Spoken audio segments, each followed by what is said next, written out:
मित्रों, आप जानते हैं कि शैक्षिक दुनिया एक ऐसी दुनिया है जो अपनी इच्छा से चलती है।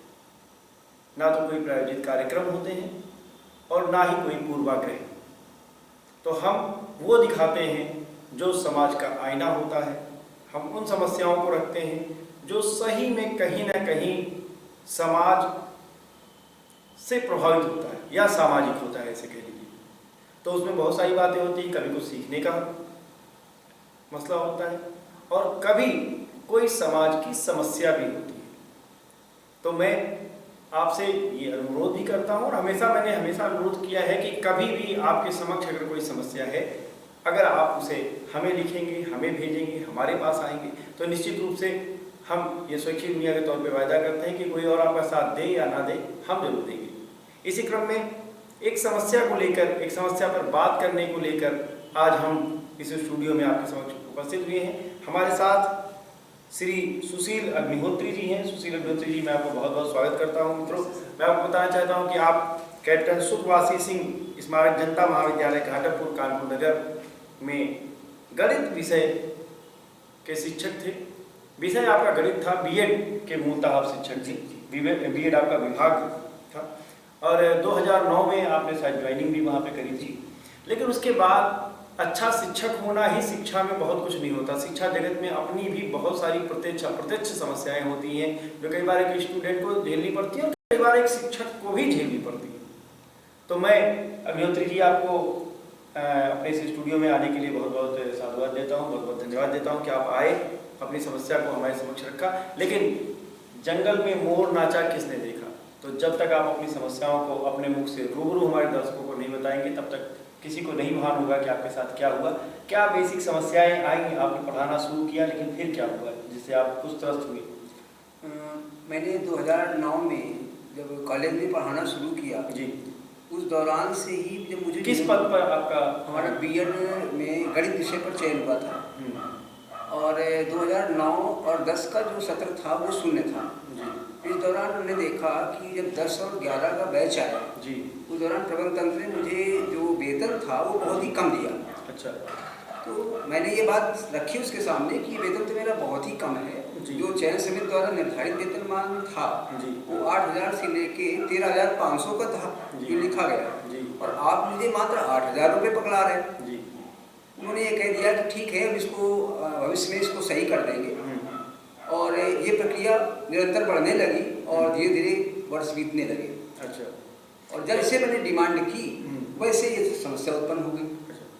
तो क्या आप विश्वविद्यालय द्वारा अनुमोदित शिक्षक थे? हाँ, विश्वविद्यालय द्वारा हम अनुमोदित थे। 2009 में हमारा अनुमोदन हुआ था जी, और सभी मुझे नियुक्ति पत्र कॉलेज द्वारा भी मिला, अनुमोदन पत्र विश्वविद्यालय ने दिया। जो भी प्रक्रिया अपनाई जाती है वो सारी प्रक्रिया विश्वविद्यालय ने अपनाई। तो ये साक्ष्य के तौर पे आपके पास होगा अपॉइंटमेंट लेटर वगैरह? हाँ, सारे साक्ष्य हमारे पास मौजूद जी। फिर खाली यही परिस्थिति बनी कि आपको वेतनमान कम दिया गया या कोई और परिस्थिति रही, या यही परिस्थिति जाते जाते क्या परिस्थितियाँ हुई जब आप फाइनली निकाल दिया गया? क्या कोई बीच का कुछ ऐसा भी विचार विमर्श हुआ होगा ना, जहाँ पे आपने बात ही की होगी, सीधे सीधे निकाल दिया आपको? नहीं, बीच में यही बातें आई कि जो है आप वेतन को ठीक से दें, जो वेतन वास्तव में मेरा निर्धारण हुआ है उस वेतन को आप मुझे दें। लेकिन उन्होंने उस समस्या को इतना जटिल बना दिया कि 8,000 जो देते हैं हम वही देंगे या भविष्य में जो भी होगा हम देने का प्रयास करेंगे, लेकिन दिया या नहीं उन्होंने। ठीक वही प्रक्रिया ये 2015 तक यही चलती रही। नहीं, तो दिया भी नहीं और निकाल भी दिया। हाँ, अचानक कैसे हुआ? वो इसलिए ऐसा हो गया कि जब ज़्यादा हमने जोर दे दिया कि आप मुझे इतना वेतन दे, नहीं मैं आपकी प्रशासन में या विश्वविद्यालय में शिकायत करूँगा, तो उन्होंने सीधा कह दिया कि विद्यालय तो ऐसा है कि आपको वेतन नहीं दे पाएगा, चाहो तो आप कल से कॉलेज मत आइएगा और इसके बाद आप जहाँ चाहो वहाँ इसकी शिकायत कर दीजिएगा, मैं आपको इससे ज़्यादा वेतन देने वाला नहीं हूँ जी। तो इसके बाद मैं आराम। तो जब आप अनुमोदित शिक्षक थे जी, तो क्या यूं ही कोई कह सकता है कि आप कल से मत आइएगा? कुछ चार्ज लगाया होगा, कोई चिट्ठी दी होगी आपको निष्कासन की? कोई मुझे चिट्ठी नहीं दी गई, सिर्फ ये कह दिया गया कि आप कल से नहीं आएंगे। अच्छा, तो फिर आपने क्या किया? मैं इसके बाद विश्वविद्यालय को पत्र लिखा जी, और प्रशासन को भी पत्र लिखा, रूबरू हुए उच्च शिक्षा अधिकारी से भी मिले, बीसी से भी मिलने का प्रयास किया और इसके अलावा मैंने जिलाधिकारी से मिलने का प्रयास, मिले भी उनसे, लेकिन किसी ने भी कोई भी समस्या का निदान नहीं किया। अच्छा, मैं पूछना चाहता हूँ कि इसके बाद आपने विश्वविद्यालय को लिखा, आपने बताया प्रशासन को भी लिखा, क्या इससे पहले भी आपने अपनी समस्या किसी सक्षम अधिकारी के समक्ष रखने की कोशिश की? नहीं, सबसे पहले मैंने उस शिक्षा अधिकारी से ही बताया था जी, और उन्होंने लिखा भी था कि यदि इनकी कोई समस्या है तो जो भी इनकी समस्या वेतन की है वो भी संगतियाँ। तो ये सब आपके लिखित रूप में दस्तावेज? हाँ, सारे मेरे लिखित दस्तावेज। अच्छा, फिर प्रशासन और विश्वविद्यालय ने क्या प्रतिक्रिया दी आपके पास? विश्वविद्यालय ने कुछ नहीं किया तो मैंने राज्यपाल को पत्र लिखा। राज्यपाल द्वारा ये कई बार पत्र लिखने के बाद ये जवाब आया कि कृपया इसका जो है विश्वविद्यालय स्तर से इसका निस्तारण किया जाए, लेकिन उसके बाद भी कुछ हुआ नहीं, तो मुझे अंत में जो है कोर्ट की शरण जाना। अच्छा, तो 2015 में जब आपको निकाला गया तो कितने समय तक आपने ये पत्राचार किया? 2015 से लेके मैं बराबर पत्राचार करता रहा 2017 तक जी। लेकिन 17 के बाद जब मैंने देखा कि अब 17 के बाद यहाँ पत्राचार से कुछ होने वाला नहीं है, तब मैं फिर कोर्ट की शरण चला गया। अच्छा, फिर आपने कोर्ट में केस कर दिया। तो कॉलेज के निष्कासन के बाद फिर कैसे जीवन आपकी चली, क्या कैसे जीवन रहा आपका? उस समय की तो जब मुझे याद आती है जी, तो राजीव जी, मैं जब वो कहता हूँ तो मुझे जैसे शरीर में झुर्री ऐसी पैदा हो जाती है। मेरे बच्चे, एक बच्ची मेरी जो है इंटर में थी जी, बच्चा मेरा हाई स्कूल में था। ऐसी परिस्थिति में निकाला जब मुझे वास्तव में वेतन की बहुत आवश्यकता थी और किसी के सहारे की आवश्यकता थी, लेकिन मैंने उस दौरान ये सब कुछ करते हुए मैंने बेटी को MBBS कराया, बेटा मेरा इंजीनियर भी हुआ। ये सारी प्रक्रिया मैंने पूरी भी की और मैंने वो संघर्ष भी करने का प्रयास किया, जो भी होगा मैं सब करूँगा, लेकिन विश्वविद्यालय या महाविद्यालय को ये सबक सिखाने का जरूर प्रयास करूँगा कि वास्तव में किसी टीचर के साथ यदि ये अमानवीय व्यवहार किया जाएगा तो उसका जवाब हम देंगे। तो फिर क्या हुआ? आपने कोर्ट केस कर दिया? इसके बाद मैंने कोर्ट केस किया। कोर्ट ने मुझे थोड़ी सी राहत दी और विश्वविद्यालय को पत्र लिखा कि कृपया इसका समाधान किया जाए। तो 2020 में मेरे साथ VC साहब ने उस समय एक निर्णय किया था, जिसमें VC साहब उस समय जो है प्रोफेसर नीलिमा गुप्ता VC थी। उन्होंने 2020 में ये निर्णय किया कि आपको शासकीय नियमावली अनुसार जो भी वेतन हो वो वेतन दिया जाए और आपको कॉलेज द्वारा पुनः बुलाया जाए। अच्छा, फिर? लेकिन महाविद्यालय इस बात को तैयार नहीं हुआ। उसने कहा कि मैं रख तो लूँगा लेकिन मैं शासकीय नियमानुसार वेतन नहीं दे पाऊँगा। तो मुझे पुनः जो है कोर्ट की शरण जाना पड़ा। फिर क्या हुआ? इसके बाद अभी 2021 में मुझे जानकारी आई कि लोगों ने और महाविद्यालय ने और विश्वविद्यालय ने मिलकर मेरा अप्रूवल ही कैंसिल करा दिया। कैसे मालूम हुआ आपको? ये मैंने देखा कि मुझे शंका हुई थी, तो मैंने एक पत्र डाला था इनके पास 2 मार्च 2021 को कि ये देख लिया जाए कहीं ऐसा ना हो कि मेरा अनुमोदन ये किसी फर्जी दस्तावेज के सहारे कहीं कैंसिल न करा दें, तो कृपया इसको अवलोकन करते रहे। लेकिन विश्वविद्यालय ने इसको ध्यान नहीं दिया और लास्ट मार्च में मैंने देखा जब अपडेट हुआ तो मेरा नाम विश्वविद्यालय की वेबसाइट से गायब हो गया। अच्छा, तो ये आपको RTI से जानकारी मिली? हाँ, इसके बाद मैंने RTI डाली तो RTI में इन्होंने जवाब ये दिया विश्वविद्यालय ने कि आपके प्रार्थना पत्र के आधार पर आपका अनुमोदन निरस्त किया गया। अच्छा। और जब पुनः मैंने इनसे कहा कि वो पत्रावली मुझे दी जाए तो पलट दिया कि नहीं, वो धोखा हो गया। कॉलेज के ने प्रबंध तंत्र ने जो है अनुशंसा की है जिसके आधार पर आपका अनुमोदन निरस्त किया गया। अच्छा। जिसके खिलाफ मैं कोर्ट चला गया। जी।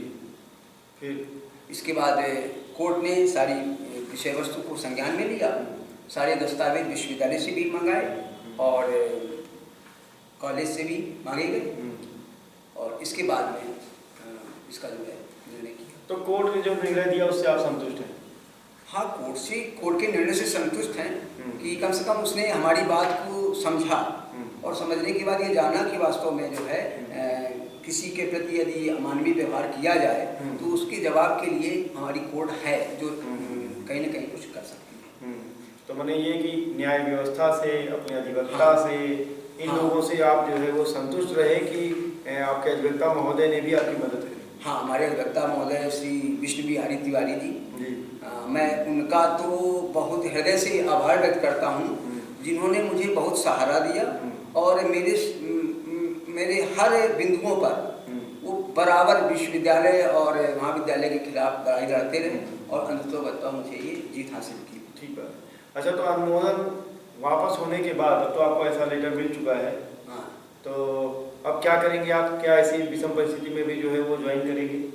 सर मैं 2015 से ही चाह रहा था कि मैं पुनः कॉलेज में जो है अपना अध्यापन कार्य करूं, लेकिन इन लोगों ने तो कभी मुझे रखा ही नहीं, कह दिया कि मुझे रखना ही नहीं है।